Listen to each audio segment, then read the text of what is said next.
आज तारीख है 8 फरवरी और दिन बुधवार। ये बीबीसी हिंदी का पॉडकास्ट दिन भर पूरा दिन पूरी खबर है। मेरा नाम है अंजुम शर्मा और मैं हूँ प्रेरणा।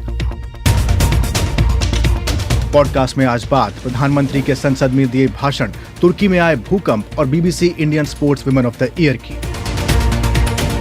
140 करोड़ देशवासियों के आशीर्वाद, ये मेरा सबसे बड़ा सुरक्षा कवच है और गालियों के शस्त्र से इस सुरक्षा कवच को कभी तुम भेद नहीं सकते। विपक्ष के आरोपों पर संसद में प्रधानमंत्री मोदी का जवाब, बोले 140 करोड़ देशवासी मेरे साथ। अदानी के साथ संबंधों के आरोप पर मोदी ने नहीं दिया कोई जवाब। विपक्ष ने कहा सरकार कर रही है अदानी का बचाव। बेनामी पैसा घूम रहा है, उसके बारे में प्रधानमंत्री ने कुछ नहीं कहा। तो मतलब क्लियर है कि प्रधानमंत्री उनकी रक्षा कर रहे हैं। पीएम के भाषण के विश्लेषण के लिए वरिष्ठ पत्रकार नीरजा चौधरी होंगी live. You won't return to help, this woman shouts at the police. You're lying. सुनवाएंगे तुर्की के अंताक्या शहर से खास रिपोर्ट, जहां भूकंप के बाद दूर दूर तक नजर आ रहे हैं केवल मलबे ही मलबे। BBC Indian sports women of the year की एक और दावेदार से भी मिलवाएंगे, लेकिन इन सबसे पहले जानते हैं प्रेरणा से पूरे दिन की कुछ खास खबरें।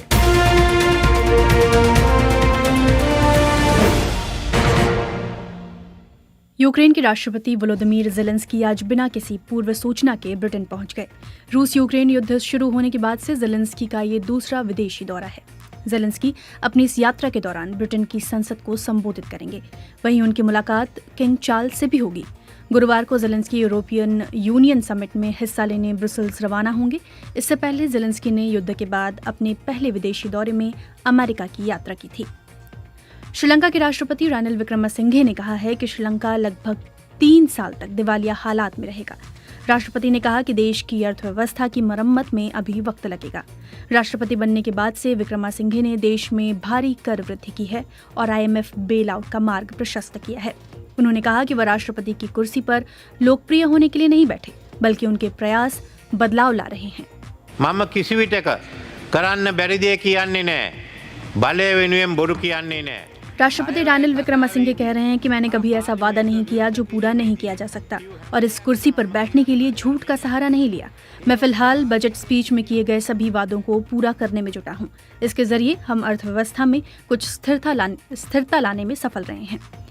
पिछले साल जुलाई महीने में रानिल विक्रमसिंघे ने तब श्रीलंका के राष्ट्रपति की कुर्सी संभाली थी जब देश आर्थिक मुश्किलों से जूझ रहा था। महंगाई चरम पर थी, खाने और तेल की भारी कमी थी। पाकिस्तानी सुरक्षा बलों ने तालिबान के 12 लड़ाकों को मार गिराया है। ये चरमपंथी पाकिस्तान अफगानिस्तान की सीमा पर रेड के दौरान मारे गए। पाकिस्तान के पेशावर में पिछले हफ्ते मस्जिद पर हुए हमले के बाद तहरीक तालिबान के खिलाफ ऑपरेशन तेज हुए हैं। इस हमले में 100 से ज्यादा लोगों की मौत हो गई थी। हालांकि तालिबान ने इस हमले में अपनी संलिप्तता से इनकार किया था। एमनेस्टी इंटरनेशनल का कहना है कि थाईलैंड में लगभग 300 बच्चों को सरकार विरोधी प्रदर्शनों में भाग लेने के कारण जेल की सजा का सामना करना पड़ रहा है। रिपोर्ट में एमनेस्टी ने दावा किया है कि इनमें से कुछ बच्चे 13 साल के हैं और उन पर राजद्रोह और राजशाही का अपमान करने जैसे आरोप लगाए गए हैं। अपने स्टेट ऑफ यूनियन के भाषण में अमेरिकी राष्ट्रपति जो बाइडेन ने चीन के राष्ट्रपति शी जिनपिंग और रूस के राष्ट्रपति व्लादिमीर पुतिन पर निशाना साधा है।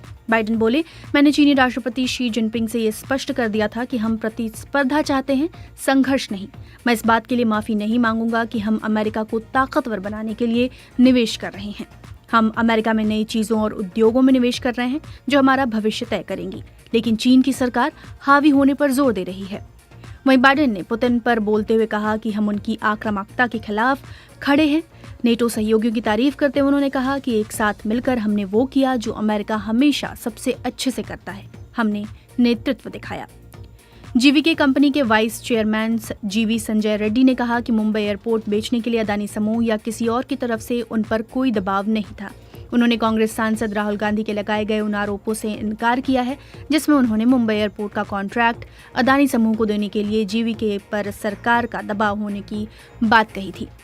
वहीं न्यूजीलैंड के एक पायलट को इंडोनेशिया के पापुआ क्षेत्र में अलगाववादी लड़ाकों ने अगवा कर लिया है। उन्होंने पायलट को जान से मारने की धमकी दी है। अलगाववादियों की मांग है कि इंडोनेशिया पश्चिमी पापुआ प्रांत को स्वतंत्र घोषित करे।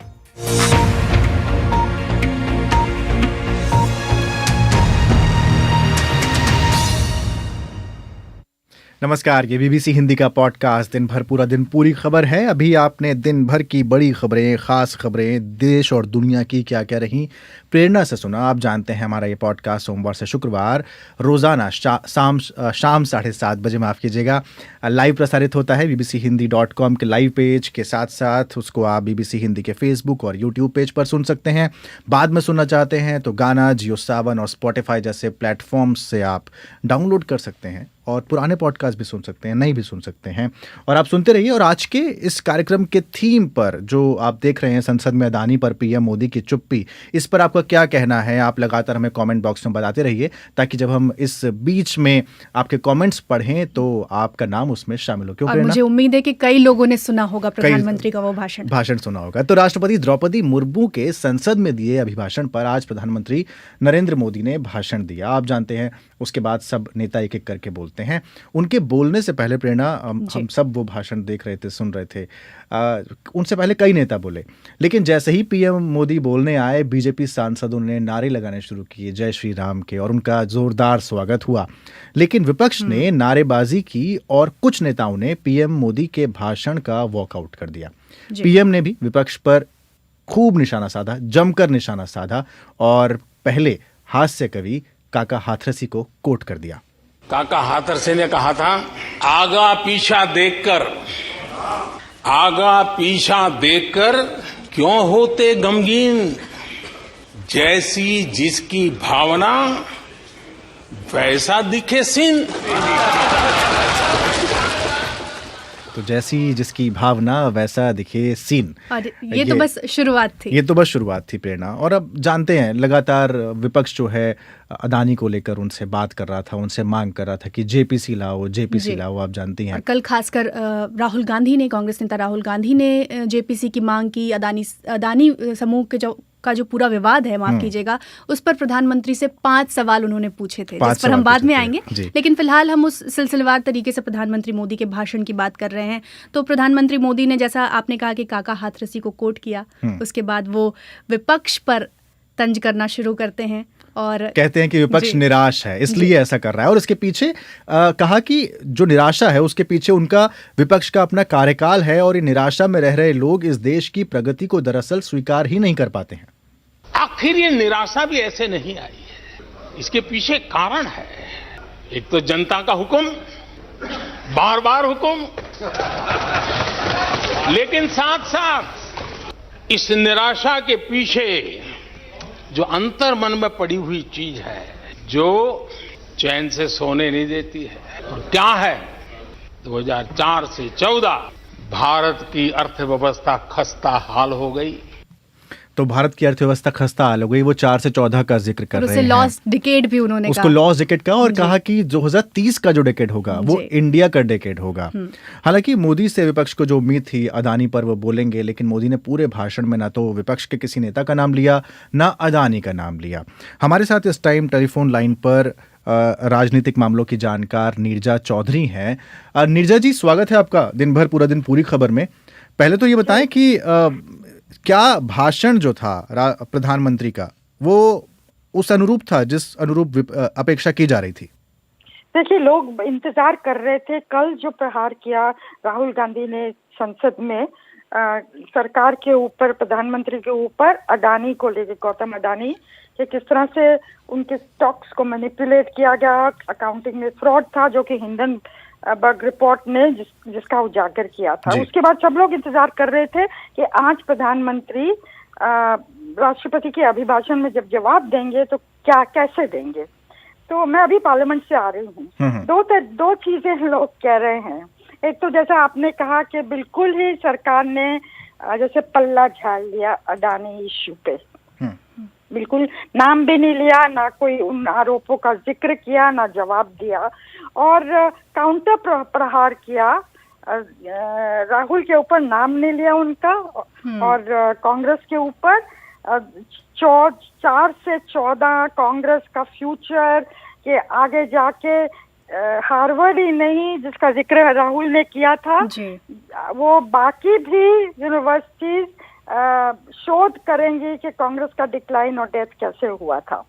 तो ये जो हुआ, पर मोटा मोटा जो सामने चीज आई है कि पल्ला झाड़ना ही सरकार की रणनीति रही है। उन्होंने सेबी पे छोड़ दिया, आरबीआई पे छोड़ दिया, जिन्होंने स्टेटमेंट्स दिए हैं।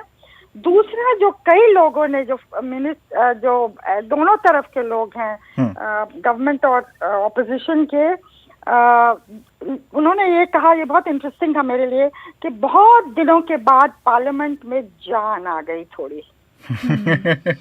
जी। कल जैसे कि राहुल गांधी ने सरकार को धोया, हाँ। आज प्रधानमंत्री मोदी ने पलटवार किया। बिल्कुल। नीरजा जी, लेकिन मुझे ये बताइए कि मोदी की चुप्पी तो रही, अदानी का उन्होंने नाम नहीं लिया, लेकिन इशारों इशारों में वो कुछ तंज जरूर कसते रहे और कुछ कुछ बातों पर उन्होंने इनडायरेक्टली जवाब दिया और ये भी कहा कि उनके पीछे जो है वो 140 करोड़ जनता का साथ है, सुरक्षा कवच है। तो इसे क्या समझा जाए? ये उनका कॉन्फिडेंस कहाँ से आ रहा है? क्या उन्होंने एक तरीके से खंडन किया है उन आरोपों का? ऐसा नहीं कह सकते खंडन, पर उन्होंने ये तो कहा, बार बार कहा कि अगर लोगों के हाथ में ये दे रहे हैं, हम अन्न दे रहे हैं, सिलेंडर दे रहे हैं, पैसा दे रहे हैं, तो क्या लोग क्यों हमारी खिलाफत करेंगे? तो ये तो बहुत जम के उन्होंने बोला, मतलब इलेक्शन मैं जीतता हूँ, इलेक्शन आप नहीं जीत रहे हैं, आप जो मर्जी कर लो। मतलब ये था इशारा कि 2024 में भी मैं ही जीतने वाला हूँ। वो कॉन्फिडेंस दिखाया, जैसा आपने कहा ना कि 30 का दशक इंडिया का दशक होगा और 100 साल इंडिया की जो इंडिपेंडेंस होंगे, है, अमृतकाल जिसको कहा जाता है। अमृतकाल, और वो हम सेलिब्रेट करने जा रहे हैं। और विपक्ष के लोगों को इंडिया प्रोग्रेस कर रहा है, प्रगति कर रहा है, ये विपक्ष के लोगों को अच्छा नहीं लगता है। अच्छा, एक बात बताएं नीरजा जी कि अब पीएम बार बार मतलब कह रहे थे, एक बात उन्होंने कही कि 9 साल विपक्ष ने आलोचना की जगह अपमान में गुजार दिए, यानी वो लगातार मेरा अपमान करते रहे। ये कहाँ तक सही है? क्योंकि आलोचना तो हुई, आलोचना बार बार हुई, क्या प्रधानमंत्री मोदी उस आलोचना को अपमान के तौर पर लेते रहे? क्या ये व्यक्तिगत नहीं है? हाँ, ये बहुत अजीब सा था जो उन्होंने कहा कि मतलब आलोचना करिए, उससे हमारा इम्प्रूवमेंट होगी, लेकिन विपक्ष तो आलोचना ही कर रहा है और उसमें अपमान की तो बात नहीं है। तो उन्होंने, हाँ ठीक कह रहे हैं आप, उन्होंने उसको अपमान की तरह ही लिया है और पर्सनल ढंग से लिया है। ये बात सही है, कह रहे हैं आप। प्रधानमंत्री के भाषण में नीरजा जी 2 चीजों का जिक्र बार बार होता है, एक तो नॉर्थ ईस्ट और आदिवासी समूहों का। तो क्या इसे आने वाले चुनावों के मद्देनजर साधा हुआ भाषण के तौर पर देखा जाना चाहिए? पूरे भाषण को अगर हम देखें तो देखिए, वो तो बात सही है। वो नड्डा जी तो अब जा ही रहे हैं, वहाँ थे आज और त्रिपुरा जाने वाले हैं और सब कुछ झोंक देंगे। जो पहले त्रिपुरा है और फिर नागालैंड है, फिर मेघालय में चुनाव हैं, बाद में और चुनाव होने जा रहे हैं। तो वो तो हर अपॉर्चुनिटी को, हर मौके को एक अपॉर्चुनिटी में परिवर्तित कर देते हैं और वो इलेक्शन जीतना भाजपा की तो बहुत बड़ी मतलब उनका ऑब्जेक्टिव है।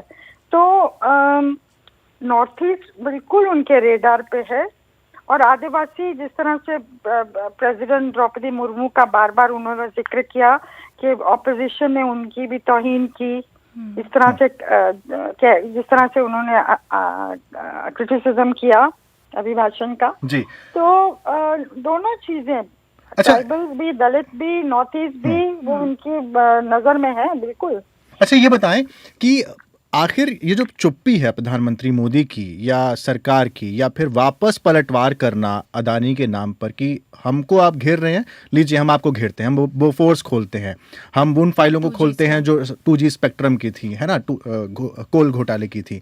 तो ये चुप्पी की वजह क्या हो सकती है? क्या सरकार खुद को घिरा हुआ पा रही है, इस वजह से वापस पलटवार कर रही है? और अगर ऐसा है तो फिर विपक्ष अब किस तरह से उनका जवाब देगा? देखिए, ये घोटाला का उन्होंने स्पेसिफिकली जिक्र किया आज जब यूपीए की बात की।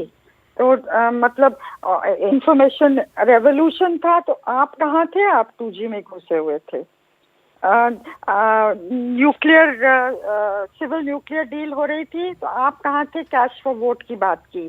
तो उन्होंने घोटाला को स्पेसिफिकली घोटालों का जिक्र किया। तो ये भी काउंटर प्रहार है कि आप ये कह रहे हैं तो हम भी करेंगे, और उपलब्धियां गिनाई कि हमने ये किया जिससे लोगों की जिंदगी बेहतर होने वाली है। अब क्या वो केसेस खुलेंगे? ईडी का उन्होंने जिक्र किया, हाँ, कहा जी।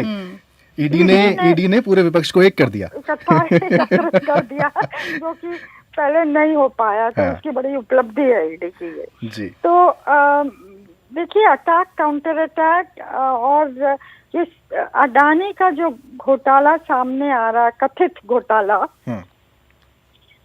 वो मेरे ख्याल 9 साल में सबसे बड़ा चैलेंज है, चुनौती है इनके लिए।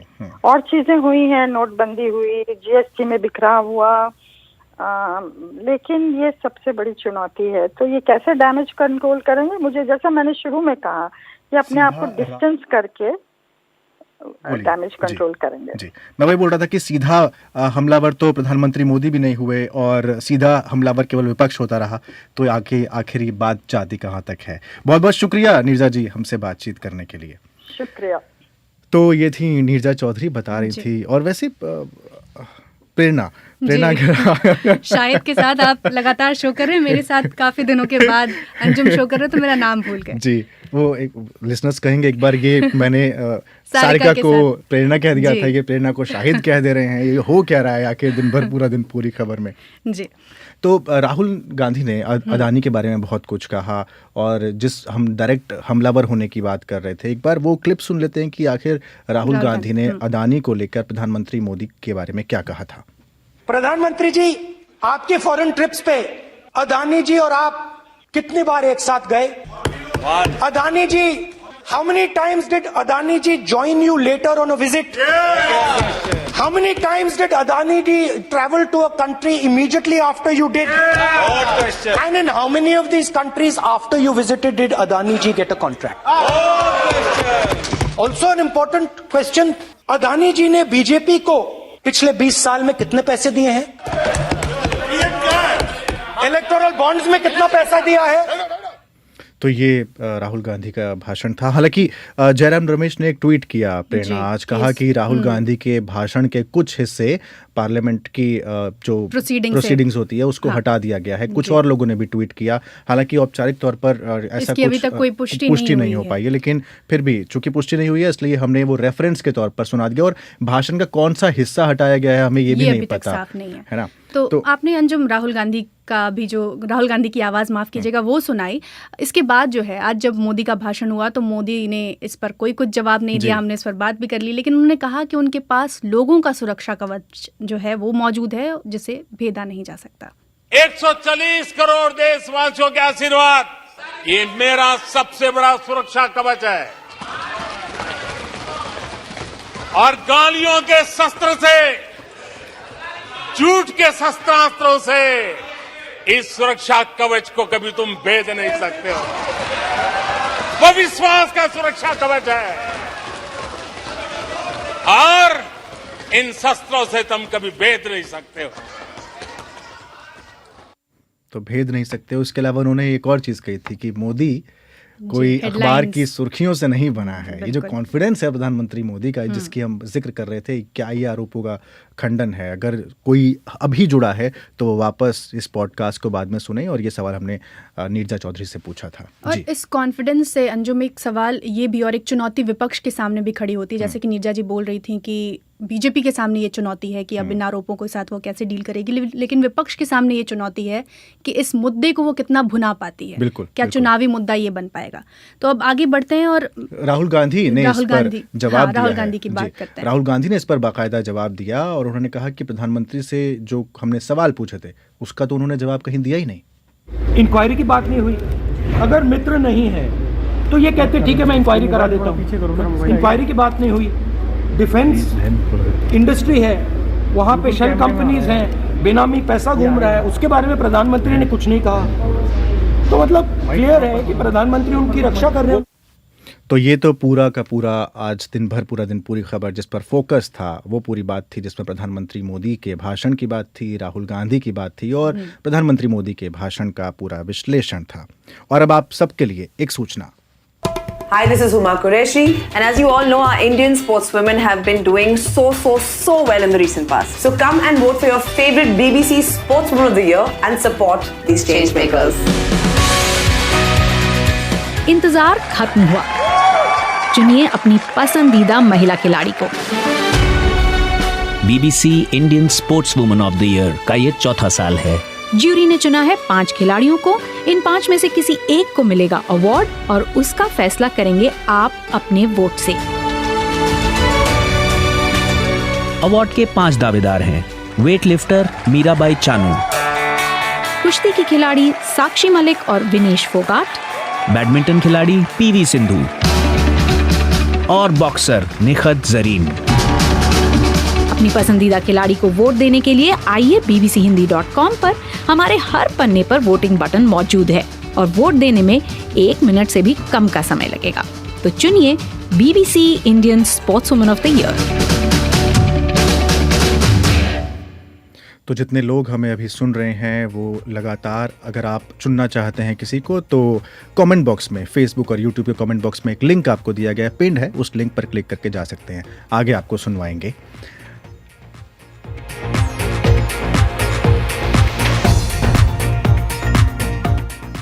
आगे जानेंगे BBC की Indian sports woman of the year की तीसरी महिला दावेदार पहलवान विनेश फोगाट के बारे में। तुर्की और सीरिया के का भी रुख करेंगे, लेकिन उससे पहले सोशल मीडिया पर आपकी टिप्पणियों पर डालते हैं एक नज़र। जी, तो मेरी नज़र YouTube के कमेंट्स पर है अंजुम, और कई लोग हैं हमें सुन रहे हैं। पंकज सिंह हैं, महेश गुरनानी हैं, कुमार मोहन हैं, जगदीश राय हैं, वहीं पंकज सिंह हैं, शंभू शरण हैं, दयाराम मोची हैं, मदन लाल लंबोरिया लिख रहे हैं कि प्रधानमंत्री जी हिंडनबर्ग की रिपोर्ट को देश की साख व इज्जत से जोड़कर अपनी चुप्पी तोड़ सकते हैं। देखते और सुनते रहिए, ऐसा कुछ वो एक तरीके से तंज कर कस रहे हैं। यूट्यूब पर बहुत सारे लोग हैं। पीरदान बेनीवाल हैं, जावेद खान, समीर, फ्रेड इंडी और मोहम्मद अकबर कह रहे हैं अंजुम साहब एक शेर हो जाए। देखिए, प्रधानमंत्री मोदी ने आज बहुत शेर संसद में पढ़े हैं, तो आज उन्होंने बाकायदा बहुत सारे लोगों के, दुष्यंत कुमार का एक बहुत ही मशहूर उन्होंने शेर पढ़ा। आप एक बार प्रधानमंत्री मोदी की आवाज़ में उसको वापस जाके सुन सकते हैं। तो इस तरीके से आप हमें सुनते रहिए और आगे बढ़ते हैं तुर्की और सीरिया की ओर। जी, और हम बात कर रहे हैं, जैसा कि आपने कहा, तुर्की और सीरिया जो कुदरत के कहर को झेल रहे हैं। और सोमवार को आए भीषण भूकंप के बाद अंजुम राहत बचाव कार्य का ये दूसरा दिन है जब हजारों बचाव कर्मी बेजार मौसम में घटनास्थल पर तैनात हैं। मलबे से लोगों को निकालने की कोशिशें हो रही हैं, लेकिन मरने वालों का आंकड़ा भी लगातार बढ़ता जा रहा है। 11,000 के करीब लोग जो है उनकी मौतों की पुष्टि हो चुकी है। और यहाँ मंगलवार को ही राष्ट्रपति अर्दवान ने 3 महीने के लिए इमरजेंसी का ऐलान किया है, आप जानती हैं। और इस खौफनाक मंजर के बीच BBC संवाददाता क्वेंटिन सोमरविल तुर्की के दक्षिणी शहर अंताकिया पहुंचे, जहां आफ्टर शॉक्स की वजह से जान माल का बहुत ज्यादा नुकसान हुआ है। सुनिए उनकी एक खास रिपोर्ट। अंटाकिया में हथौड़े और कुदाल की मदद से मलबे में दबे लोगों को निकालने की कोशिशें जारी हैं। तुर्की का ये शहर और पूरा देश शोक में डूबा है। मलबे में दबे लोग इन्हीं लोगों की कोशिशों पर निर्भर हैं। This was a 6th floor. ये 6 मंजिला रिहायशी इमारत थी। हर फ्लोर पर लोग रहते थे। 10 मिनट पहले ही उन्हें यहाँ एक आवाज सुनाई दी है, तो अब यहाँ मलबे में दबे लोगों को बाहर निकालने की कोशिशें जारी हैं। उन्हें अंदर एक व्यक्ति और एक बच्चा फंसा हुआ नजर आया। उन्हें फिर आवाज सुनाई दी है और इसलिए वो खामोशी से उसे दोबारा सुनने का इंतजार कर रहे हैं। उन्हें और एहतियात के साथ खुदाई करनी होगी, लेकिन देर हो चुकी है और दोनों ने दम तोड़ दिया है। अंदर और भी लोग फंसे हुए हैं और समय तेजी से बीतता जा रहा है। तो अब क्या हो रहा है? We are going to find the live ones. We will look for them. 5 lakh की आबादी वाले अंटाकिया शहर में भूकंप से तबाह होने से बची शायद ही कोई जगह हो। ये शहर लगभग पूरा तबाह हो चुका है। पूरे अंटाकिया में यही मंजर है। यहाँ कोई 1-2 इमारत नहीं गिरी हैं, बल्कि यहाँ पूरा शहर ही टूट चुका है। यहाँ मलबे पर चढ़े ये लोग जिंदा बचे लोगों की आवाज़ को ध्यान से सुनने की कोशिश कर रहे हैं, लेकिन वो जानते हैं कि भूकंप को आए 48 घंटे से ज़्यादा हो चुके हैं और गुजरते हर पल के साथ मलबे में दबे लोगों के जिंदा होने के आसार भी कम होते जा रहे हैं। यहाँ लोग भी इस बात को समझ रहे हैं Geliyorsunuz yalan. ये महिला पुलिस से चीख कर कह रही है कि तुम वापस नहीं आने वाले, और उनका इस तरह चले जाना इस महिला को मंजूर नहीं। इस महिला जैसे और भी लोग हैं। इनका पूरा परिवार ही उनके पीछे इस मलबे में दबा हुआ है। ये पूरी रात मलबे में दबी अपनी बहन से बात करते रहे, लेकिन 6 घंटे पहले उनकी आवाज आना बंद हो गई। 4:17 ben buraya gelişim yollar kapalı. उन्होंने मुझे बताया कि वो कल से यहाँ हैं और मदद की गुहार लगा रहे हैं। इस दौरान राहत कर्मी पास से ही गुजरते रहे। उन्हें अब भी जीवित बचे लोगों की तलाश है, जो बहुत कम बचे होंगे, जैसे कि ये। Sonuçta 36 saattir. उन्होंने बताया कि वे 36 घंटे से फंसे हुए थे और उम्मीद का दामन छोड़ चुके थे। यहाँ चारों ओर लाशें ही लाशें हैं और तेजी से बीतता एक एक पल उम्मीद की कड़ियां तोड़ रहा है।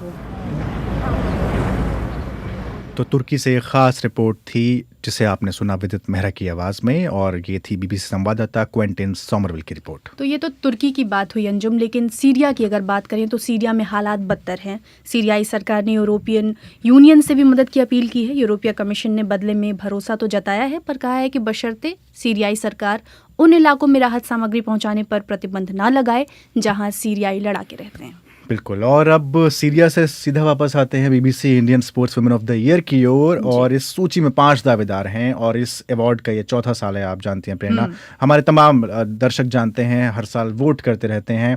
तो 5 दावेदारों में से एक महिला पहलवान है जिनका नाम है विनेश फोगाट। विनेश फोगाट हरियाणा की रहने वाली हैं, दावेदार भी हैं इस अवार्ड की। और परिवार की सभी बेटियों को रेसलर बनाने का सपना उनके पिता के बड़े भाई का था प्रेरणा, और इस पर एक फिल्म भी बन चुकी है। जी, फिल्म बन चुकी है। और रियो ओलंपिक में विनेश भारत को मेडल दिलाने वाली उम्मीदों में से एक थी, लेकिन घुटने की चोट लगी और वो उम्मीद जो है टूट गई थी। 2020 में कोरोना से उन्होंने जंग भी लड़ी थी। और Vinesh BBC Indian sports women of the year award की नॉमिनी है, जैसा हमने कहा। ऐसे में उनके खेल के सफर को उन्हीं से जानते हैं। किसी को नहीं पता होगा कि मैं किस चीज़ से टूटती हूँ जल्दी से। वो मेरी खुद की लड़ाई है। मैं टूटती हूँ और वह जुड़ती हूँ, वो खुद के लिए करती हूँ मैं। विश्व चैंपियनशिप में 2 मेडल जीतने वाली एकमात्र भारतीय पहलवान विनेश फोगाट, जिन्होंने खुद को बार बार साबित किया है। घर की बेटियों को पहलवान बनाना उनके ताऊजी का सपना था। ताऊजी के दिमाग में आइडिया आया कहीं से। एक के बाद एक लड़कियां हमारे घर में पैदा हो रही थी, लेकिन वो कभी मायूस नहीं हुए उस चीज़ को लेकर। उनका थिंकिंग ऐसा था कि मैं नहीं चाहता कि मेरी लड़कियां काम करे, जाके किसी शादी कर दी, बच्चे हो गए या काम करें। डेस्टिनी शायद भगवान ने हमारी लिख रखी थी।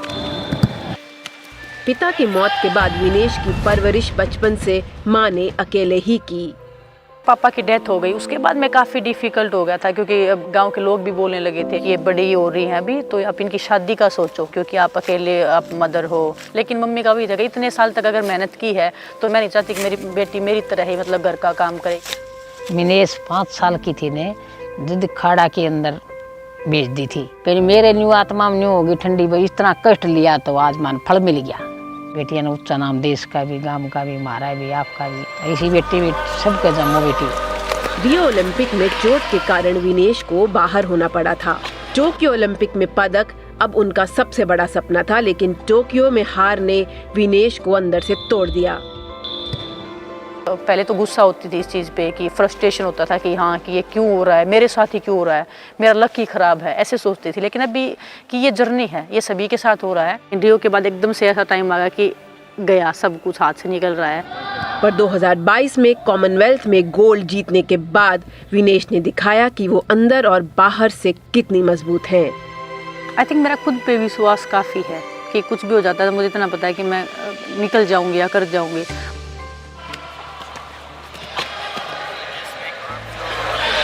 उस टाइम पे तो लोग बोलते थे कि ये क्या करवा रहे हो लड़कियों से, लेकिन अभी खुद फैमिली के लोग रेसलिंग में डाल रहे हैं लड़कियों को। इतना हमारे गांव के आसपास इतना माहौल है कि लड़की पैदा होते बोलते कोई दिक्कत नहीं, पहलवान बना देंगे। तो और ऐसा नहीं है कि वो सिर्फ बोलते हैं, वो डालते हैं। तो वो चेंज हमारा मेडल से बड़ा है कहीं ना कहीं। अगर हम लड़कियों के लिए या अपनी रेसलिंग के लिए अगर इतना कुछ कर रहे हैं तो वो मेडल से कम नहीं है। नेहा शर्मा और प्रेम भूमिनाथन के साथ वंदना, बीबीसी न्यूज़, लखनऊ। तो ये थी विनेश फोगाट की जर्नी, और BBC sports women of the year में वो एक दावेदार हैं। और चलते जिनके लिए चलते आप वोट कर सकते हैं, वोट comment कर box में सकते हैं जाके। बिल्कुल कमेंट बॉक्स में जाके, और आप चाहें तो उनके बारे में bbchindi.com के पन्ने पर भी लिख सकते हैं। और चलते चलते आज है 8 फरवरी की तारीख और आज होता है शहनशाह गज़ल जगजीत सिंह का जन्मदिन। तो बीबीसी के खजाने से हम आपके लिए लेकर आए हैं जगजीत सिंह और चित्रा सिंह की आवाज में टप्पे की झलक।